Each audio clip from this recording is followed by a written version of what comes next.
Have you ever felt stuck? Like you're living the same day on repeat, not really moving forward, just going through the motions? That heavy, quiet fog that settles over your life, that's a rut. And if you're in one right now, I want you to hear this: you're not broken. You're not lazy.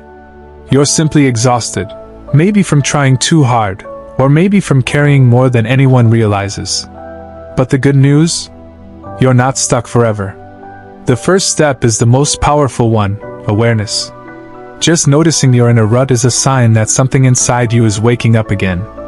It's easy to ignore the signs: the constant scrolling, the skipped routines, the loss of interest in things you once loved. But when you pause and say, "Something doesn't feel right," you've already begun to shift. You don't need to overhaul your entire life overnight. You just need to interrupt the pattern. Make your bed. Step outside and feel the air on your skin. Drink water. Breathe deeper. These small shifts may feel insignificant, but they are acts of rebellion against the rut. They tell your mind, "We're moving again." As the momentum builds, begin to shape your days, gently. Wake up a little earlier. Add structure, but keep it soft. Try reading one page of a book. Try stretching. Try not judging yourself if it's hard.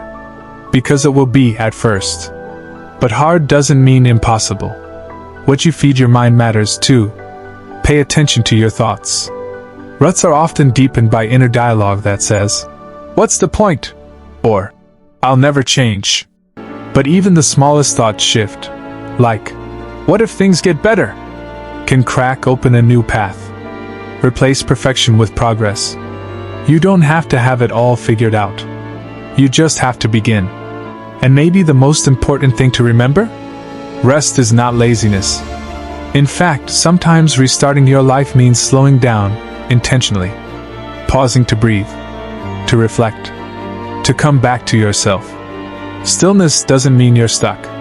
Sometimes, it's where the next move begins. So if you're in a rut, this is your reminder: it's okay to start over. It's okay to restart as many times as you need. You're not behind. You're not lost. You're just getting ready for the next chapter, and it can begin the moment you decide it's time. Maybe that moment is now.